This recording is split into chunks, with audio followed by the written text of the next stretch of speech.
Fusion, where we fuse the art of floral design with a trend in the industry. We are now in June, so that means this is episode 6 of Floral Fusion. I can't believe we're already halfway through this 12-part series. This month, we are going to talk about the design trend boho or Bohemian. There's another word, bohochic, that comes to mind. And you see this a lot in interior design. It's really a beautiful mix of materials and textures and different styles. I really enjoy the aesthetic of it because I feel like it makes a space look more dynamic because you're really mixing all of these really interesting eclectic materials together to create a very dynamic interior space. So for this month's episode, I'm going to teach you how to make a centerpiece, and it's a cylindrical centerpiece that we're going to use Oasis foam. And this is the first time we've used Oasis foam, so I'll walk you through the step-by-step process. And, at the end, we'll light some candles and put them in the middle of the centerpiece and create some beautiful ambiance, which is very boho chic. So I can't wait to show you. Let's do it. This is what the Oasis foam ring looks like. You can order it online. Now that stores are back open, I think you could probably find this at Michael's. But yeah, definitely search online for Oasis foam. That's what it's called. You want to get the wet foam. There's another type of dry foam that you can do like a dry floral arrangement in. So all I'm going to do is just soak this in water, and I'll show you how that's done. This over to my sink. I'm going to turn it over here, and I'm just going to let it soak. I don't want to push down on it because I will create air bubbles in it. So it's going to sit there and soak for a little bit until it's ready. See those little guys coming out? That means that it's sucking up all the water. It's just like a sponge. And our stems are going to sit in that floral foam and drink from the floral foam.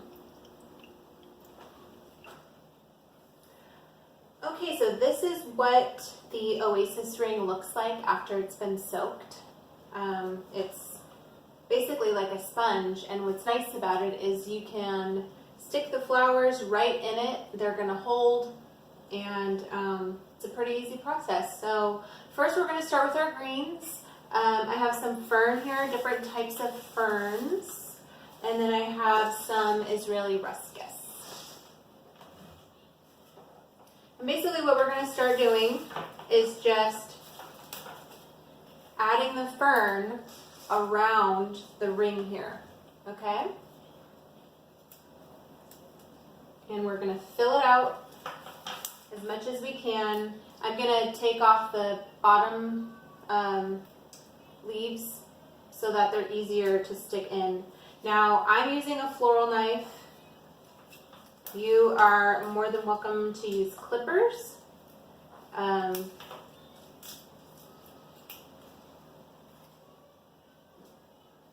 These are what the clippers look like, and this is what the floral knife looks like. It's a little bit faster with the floral knife because you can just cut the stem like this and then kind of take off the bottom leaf portion so you have a longer stem to work with as you add it into the Oasis. You want to get close, this base of the leaf here, you want to get pretty close to the base of the Oasis so you fill it in, or else if you don't do that, you're going to see like little gaps in between. And so you want to make sure that it's all full.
once we've added all of our greens to our oasis, it should look something like this.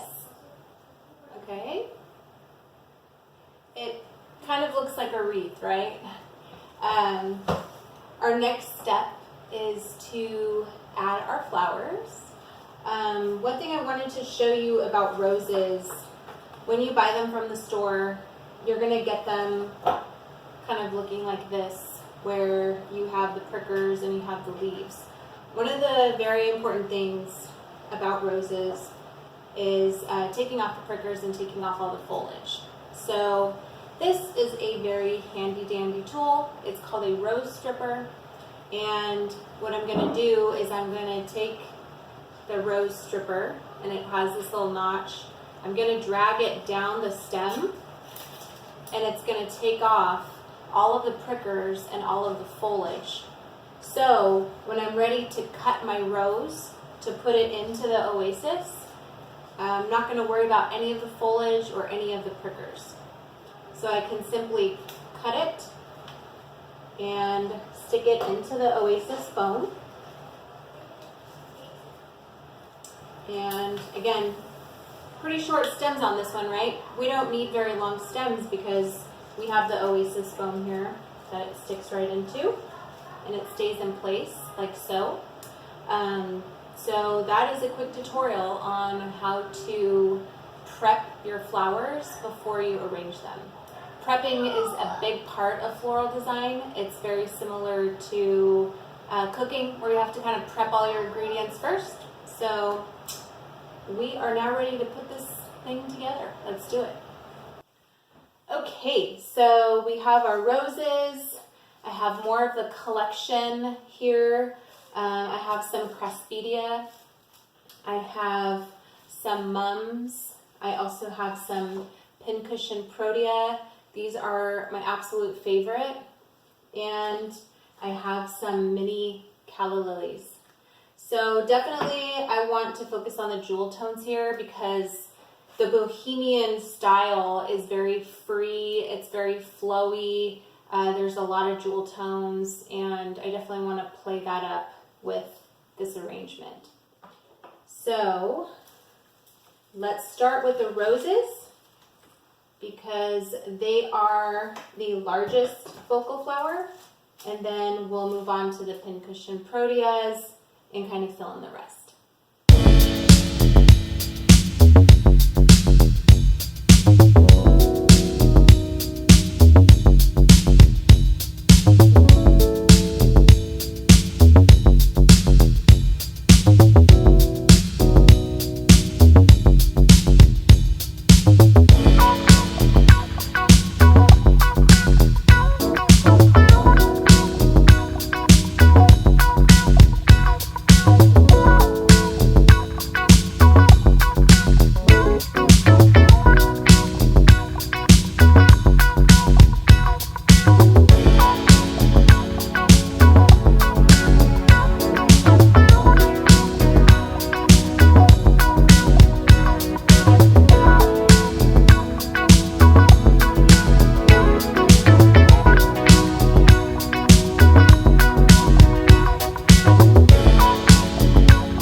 Done with our centerpiece here, and it's all in the Oasis foam, and I'm going to pick it up here to show you guys what it looks like.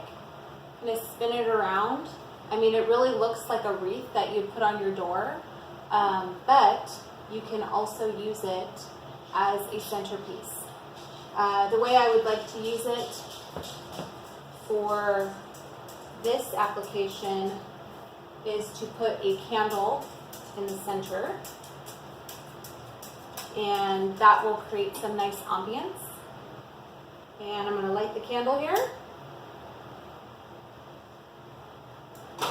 And now you have a beautiful centerpiece that you can put in the center of your table or whatever other application, maybe like an outdoor dinner party. And it's beautiful, and it's totally boheme chic. Thank you for watching. Floral Fusion Fun Fact number 5. Why Floral Fusion? Why create this YouTube series with all of these instructional videos? I really wanted to let you guys know, whoever's watching this video, that the intention behind these YouTube videos is really to inspire you to create, inspire you to bring beauty into your home, inspire you to love one another and really spread love in the world. Whether it's you making a small arrangement for a friend, or you being inspired to start your own class and spread creativity and spread love. And that's the intention with this video series. I think right now, with everything that's happening in the world, I really want to make sure that I tell you my intention, and that I try to spread the word, spread love, spread creativity, spread inspiration, because I really love doing that. So I hope you enjoyed this video, and I hope it inspires you to go out and create something of your very own, or better yet, for someone else that you love. Have an amazing day, and we'll see you in July. Bye.